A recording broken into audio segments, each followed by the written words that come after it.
I remember in school, we were taught that modern architecture began around the early 1920s, with the rise of prominent architects such as Walter Gropius, Mies van der Rohe, and Le Corbusier.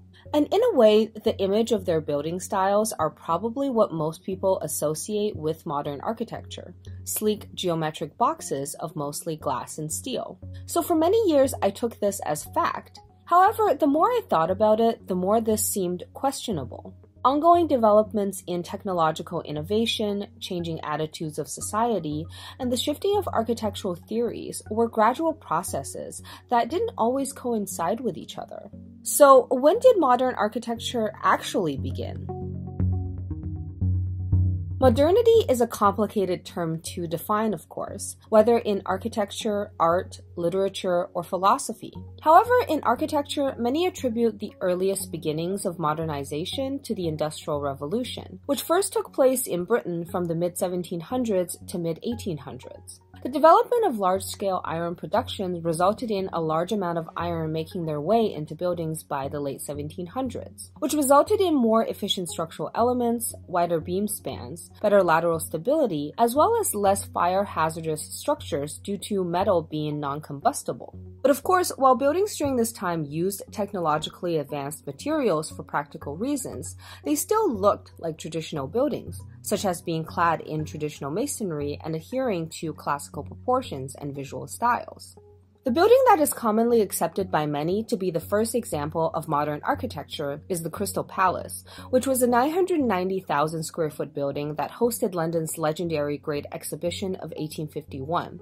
It was almost entirely made of slender cast iron frames that sustained large sheets of plate glass. By the 1830s, technologies of the Industrial Revolution made it possible for windows to be made significantly larger than ever before. However, what made the Crystal Palace revolutionary was not only that it was tall, light, and open, but it also seemed to defy conventional structural expectations. Prior to this, all buildings were expected to have a solid and sturdy base, with architectural elements getting progressively lighter as it went up the building. This was not only true physically, but also aesthetically. Classical architectural principles emphasized this hierarchy of visual elements. To design a building that looked top-heavy not only seemed to defy the laws of physics, but also defied long-held aesthetic principles of Western architecture.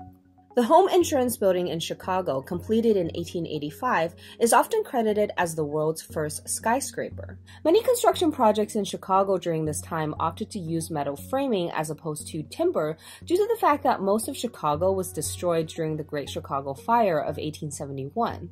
The Home Insurance Building became the first tall building to be entirely supported by a structural steel frame. Steel is even stronger and more lightweight than iron, which not only meant buildings could be much taller, but window openings could also be much larger, which is especially important at the ground level, where retail shop fronts are typically located. These early skyscrapers paved the way for modern office towers and retail buildings. So why are we generally taught that modern architecture didn't begin until the early 20th century? Well, it comes down to philosophy and theory. Even though new revolutionary materials and technologies were used in construction throughout the 1800s, and buildings were starting to divert away from classical aesthetics, most of these design decisions were made for practical and economic reasons. It took until the turn of the 20th century for elements of modern architecture to be rationalized and standardized into a set of formal principles. In 1896, American architect Louis Sullivan published an essay titled "The Tall Office Building Artistically Considered." This is the essay where he coined the phrase "form follows function," which would go on to influence generations of architects and designers. In 1919, Walter Gropius founded the Bauhaus school in Weimar, Germany. Bauhaus teachings asserted that architectural form should be simplified to the bare essentials of function, and that a building should not bear any ornamentation that does not follow the structural purpose of the building.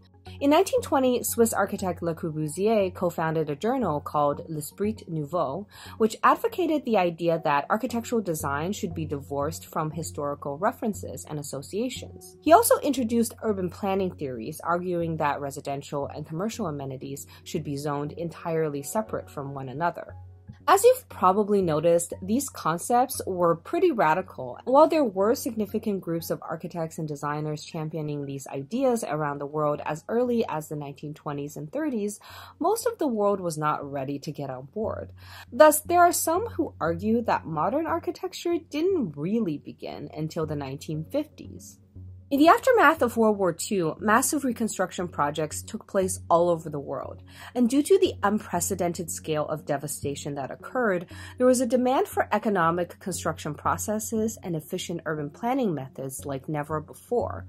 Thus, many public housing projects across the world implemented modernist construction and planning strategies, but modern concepts of sleek minimalism and purity of form were also embraced by capitalists and wealthy elites, especially in America. Shiny glass towers would pop up left, right, and center across cities' skylines throughout most of the 1950s and 60s. Thus, from the perspective of the masses, the 1950s was really when modern architecture began to shape the lives of everyday people. Of course, the theories proposed by modernists would go on to be heavily criticized, and in some cases entirely rejected by other architectural designers, as well as the masses. Many sub-movements and diverging architectural styles would later emerge as a response, but those are topics for another time. So when did modern architecture actually begin? Well, what do you think? Do you think it starts with the departure from classical conventions? The first published paper theorizing modern practice? The founding of a school? Or the spread of its ideas to the masses? Let me know in the comments. Hey friends, thanks so much for watching. This video is obviously a very brief overview of modern architecture, so I put lots of links to sources and further reading in the description below. If you're interested in watching more videos like this, then here are a couple of my suggestions. Okay, bye for now.